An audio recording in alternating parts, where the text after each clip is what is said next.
nakakapagod. Pero nag-enjoy ka, aminin mo. Oo naman, ang ganda-ganda kaya nung view sa taas. Teka muna, saan ba tayo kakain? Nagutom na ako eh. Dito tayo kumain.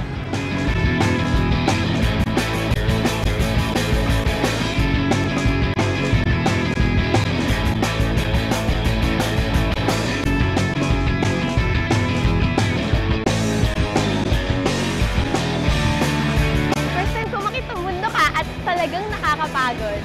Pero nag-enjoy ka, aminin mo. Oo naman, ang ganda-ganda kaya nung view sa taas. Teka muna, saan ba tayo kakain? Nagutom na ako eh. Dito tayo kumain.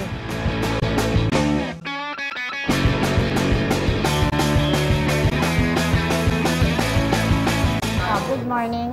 Anong gusto ninyo? Siguro galing kayo sa malayo. Opo, galing pa kaming Maynila. Siguro gutom na kayo. Pwede namin kayo pag-prepare ng food only in Bulacan. Wow, talaga po? Eh, pwede po bang turuan niyo po kami kung paano magluto?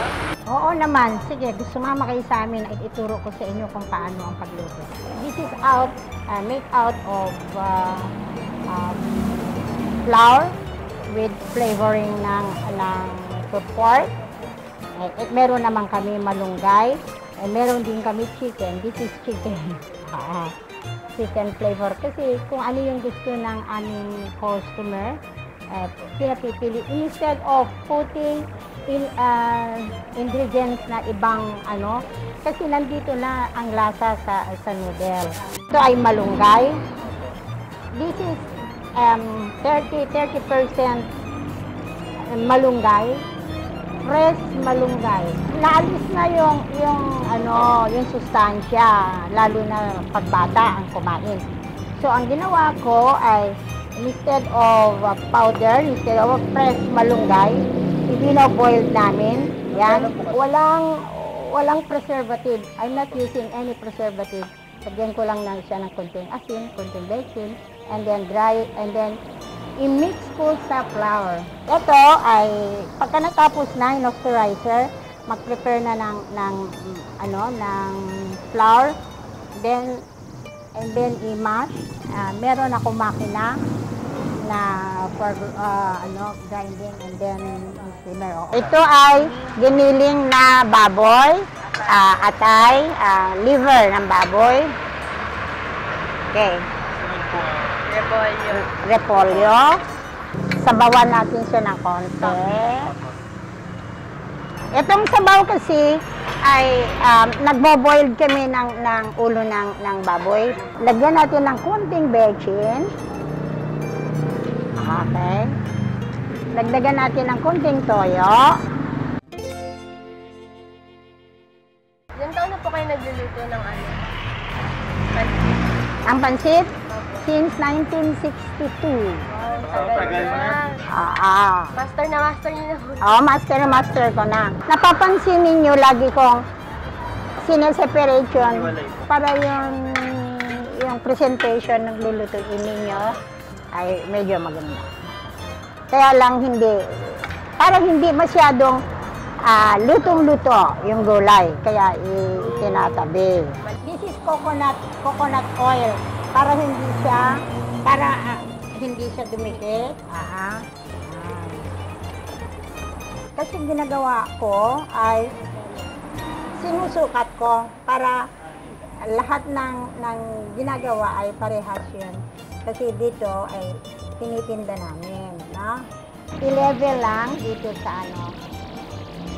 sa molder.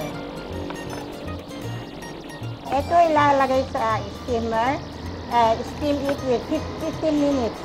After steaming, ito lagyan natin siya ng peanut butter para mag-roll siya. I-roll natin.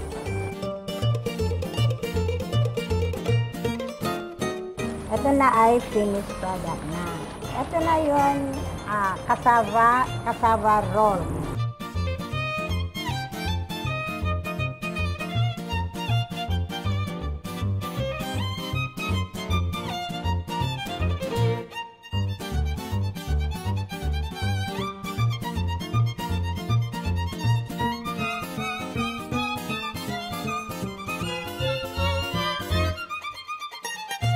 Tikman ninyo ang niluto natin. Kumain na kayo, sigurado gutom na kayo.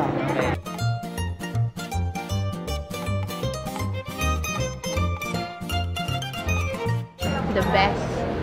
Nakaka-enjoy pa magluto kasama si Aling Lilia.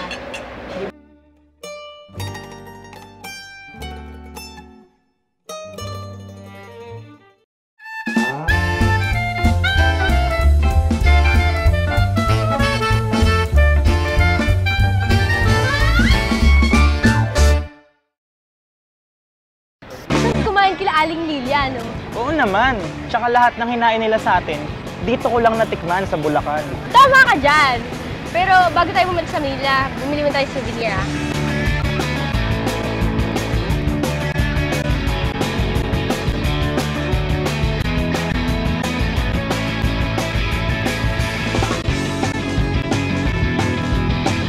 Ayun o, dun tayo bibili. Souvenir. Dito na ba yun? Ayun o, pabansang dato. Tara, akit ko tayo.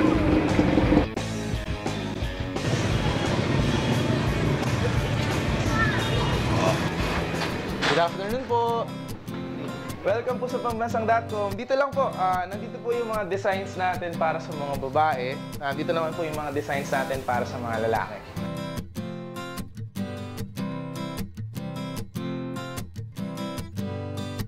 For a tribute kay Marcelo H. Del Pilar, ito yung kilala sa mga pamosong bayani dito sa Bulacan.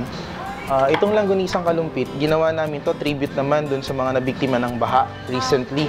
We also showcase designs from Malolos. This is the very famous ensamadang Malolos. Most of the new designs, we placed it here.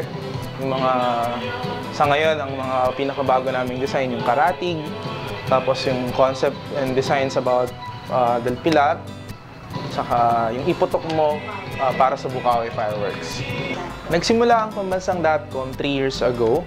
It was June 19, 2008 nung sinimula namin conceptualize and i-produce yung mga designs ng Pambansang.com. Sa ngayon, 3 years na kami sa market. Generally, Pambansang.com is about limited edition shirts that showcase culture and the heritage and the history of Bulacan. Lagi namin sinasabi sa Pambansang.com, we wear who we are because we are talking about our culture. We're talking about our heritage. We're talking about the lives that we live every day. So, pag may suot ka ng shirt na to, pinapakita mo kung gaano ka ka-proud bilang isang Bulakenyo. Yung mga nagtatrabaho sa Manila na taga Bulacan, talagang they see to it every month, every time na nagre-release kami ng bagong design. Nagiging collector's item sila dahil gusto nila yung pag sinuot nila to sa Manila o sa ibang mga lugar, nakikita ng mga tao and it represents their culture. We can easily buy shirts sa mga tinda sa market, sa palengke, sa mall, pero ang hinahanap ng mga tao and the reason why they are buying shirt from us ay yung mga disenyong purong Bulakenyo. Ang saya na adventure natin dito sa Bulacan, no? Tama ka dyan. Ang dami nating nalaman at natutunan tungkol dito sa lalawigan ng Bulacan. Nakakapagod lang pero worth it naman yung nilakad natin. Balik tayo sa susunod, ah. Oo naman. Tara, sorry pa natin yung book na hiniram natin. Ha?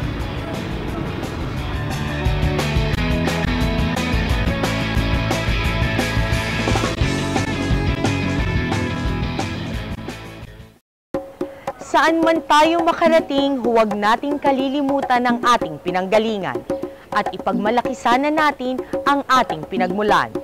Higit sa lahat, magtulong-tulong tayo upang lalong mapaunlad ang ating lalawigan at ingatan ang yamang ipinagkaloob sa atin ng may kapal upang batunghayan pa ng susunod na henerasyon ang gandang only in Bulacan lamang matatagpuan.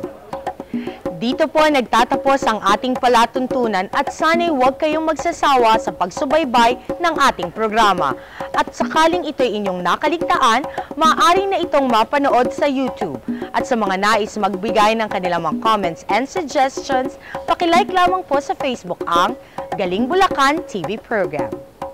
Hanggang sa susunod na linggo, sa ngalan ni Governor Wilhelmino C. Alvarado, 10 nang bumubuo ng Provincial Public Affairs Production Staff, ito po ang inyong kalalawigan, Katrina Ann Sabino Bernardo ng Bulacan.